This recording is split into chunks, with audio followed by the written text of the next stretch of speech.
Hello once again, audience. It is me, your boy TPT, coming at you, not live and not from Twitch TV. So I hope you're all having a fantastic day today.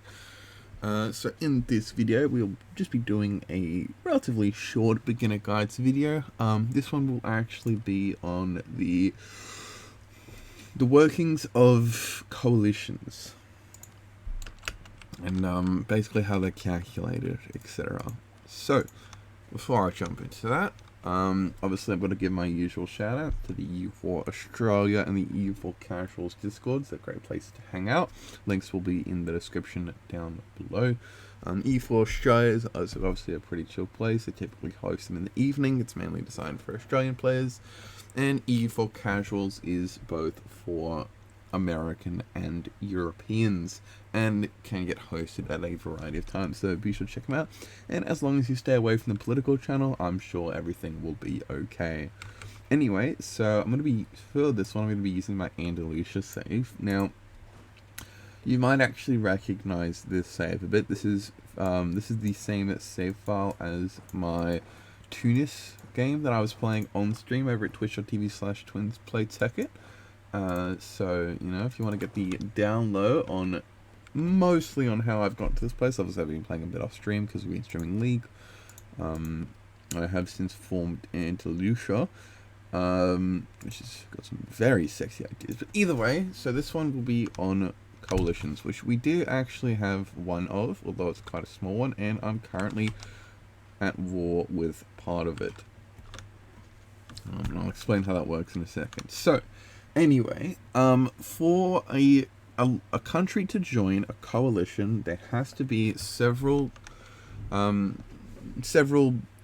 conditions being fulfilled. So, the first one is that they obviously have to have 50 or more aggressive expansion with the target country, or in this case, me. The second, obviously, is that there's no existing truce between us. So, if you look, you know, all these countries can't join the coalition because I currently have a truce with them. So that's why Castile's not in there, despite the fact that they have 140 aggressive expansion. And same story with Morocco, and same story... Oh wait, never mind, the Mamluks are just pansies. Well, I'll explain why for them in a second. And I'll actually be declaring war on them soon too. Anyway, the country is not allowed to be an ally or a subject of the target country. So, for example, Ottomans and I believe they're Tatooine, or however you say it, they would not be able to coalition me because one is my ally and the other one is a march under me. The country has to have a negative opinion of the target country. So, for example, if I was to somehow improve Jenne's opinion of me so that it was, you know, above 0, and they were to get over 50 aggressive expansion, although obviously it's probably going to be pretty hard because I'm about to eat them and everything, but yeah, so if I was to do that, and they would have positive opinion of me, this is following the extra AE, by the way, so you have to factor in the amount of AE you're going to be generating on top of their current opinion, so keep that in mind. But they actually wouldn't join the coalition. Now, this is because of the next point, which is, one second. Oh. The country has to have rivalry or an outraged attitude against the target nation. So, the only way for AI to get this outraged opinion is they have to have two conditions fulfilled. They have to have that negative 50 aggressive expansion, and additionally, they have to have that negative opinion that I mentioned. If they have positive opinion of you, they won't get this outraged opinion, and they won't be able to join the coalition. And there are two last points that decide on if someone joins the coalition, which is there have to be at least 4 nations eligible to join the coalition. Now, this is a very important one. This is probably the most important one. There have to be 4 eligible countries. So, So for example, say we're playing in India, okay? You'll be playing as Bengal, you'll be expanding, miles, miles and miles, racking up the dev, 1,000 dev by 1,500, etc., etc. So you'll often hear a term used by the more experienced EU4 players, which is called truce juggling. And the way that this works is essentially, it's actually somewhat what I've been doing, to be honest. But basically, what you do is so everyone who's capable of joining the coalition has a truce with you.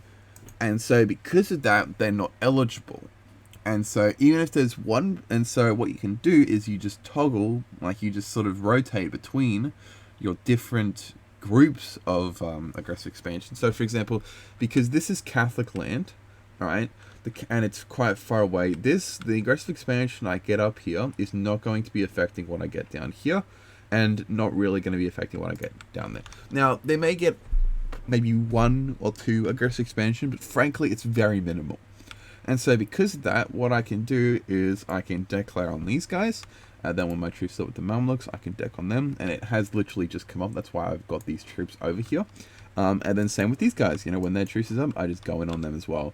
And you can effectively cut down the majority of a coalition by continuously reproducing that outcome, in which every time their truce expires with you, you just continue to declare war on them.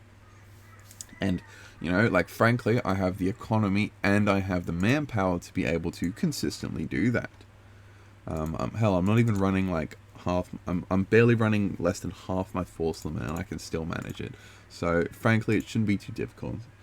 Yeah, and also the final point of joining a coalition is that they have to pose a threat to the target nation. So, if you have all of Asia and 4 little one province miners in America are able to join a coalition against you, they fulfill all the other conditions, they won't. Because they realize that they do not pose a threat to your nation. And as such, they will not create a coalition. Now, there is also a couple of important things to note. So if you believe that your coalition may be dysfunctioning, as the tick on which the countries check the coalitions is a bit weird. What you can do is if you leave and re-enter your game, after 1 day, the countries will pretty much, it's about 1 day, sometime it can take up to the end of the month. But the countries will reevaluate their position within the coalition. So if you've got them to 0 aggressive expansion and they're still in the coalition, that is supposed to make them leave the coalition, but it's not. Well, in that case, what you have to do is just restart your game, obviously after saving it. So you save it, you close it down, and then you just open back up the save, and at the end of the month, they should reevaluate their position in the coalition and then leave it. So if you're having any issues, that's always something to try, and it may be able to assist you with leaving that coalition. Now, you may be asking how I attacked this member of the coalition without, calling in Kong. Well, it's pretty simple. I basically attacked Jene, and I called in Mali, without co-belligerenting them. So when you go to declare war, say you go that, okay, see how this box isn't ticked, but this one is? If the box isn't ticked, because of that, they will not join the coalition. Also, I believe if I actually declare war on Kong here, Mali also won't join this war because they're already in a war against me, and you can't have multiple wars against the same player. So, just keep that in mind as well. Anyway, guys, look, it has just been a short E4 beginning, guys, but I hope you have enjoyed. If you did, be sure to hit the subscribe button.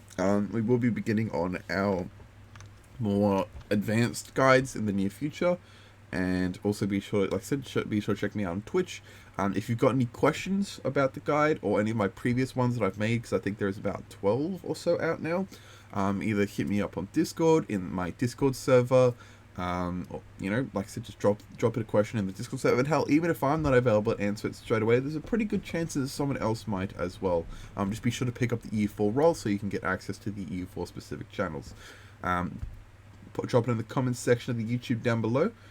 And obviously I'll be able to answer it there. I pretty much answer all of the questions which are dropped in the comments section, because it's not like I get a whole lot of comments anyway, so... and the third option is obviously asking me on Twitch when I'm live. Doesn't even matter if I'm not streaming EU4, just drop the question anyway, and I'll still be able to answer it. So anyway guys, hope you have enjoyed, and I will catch you all next time. Peace.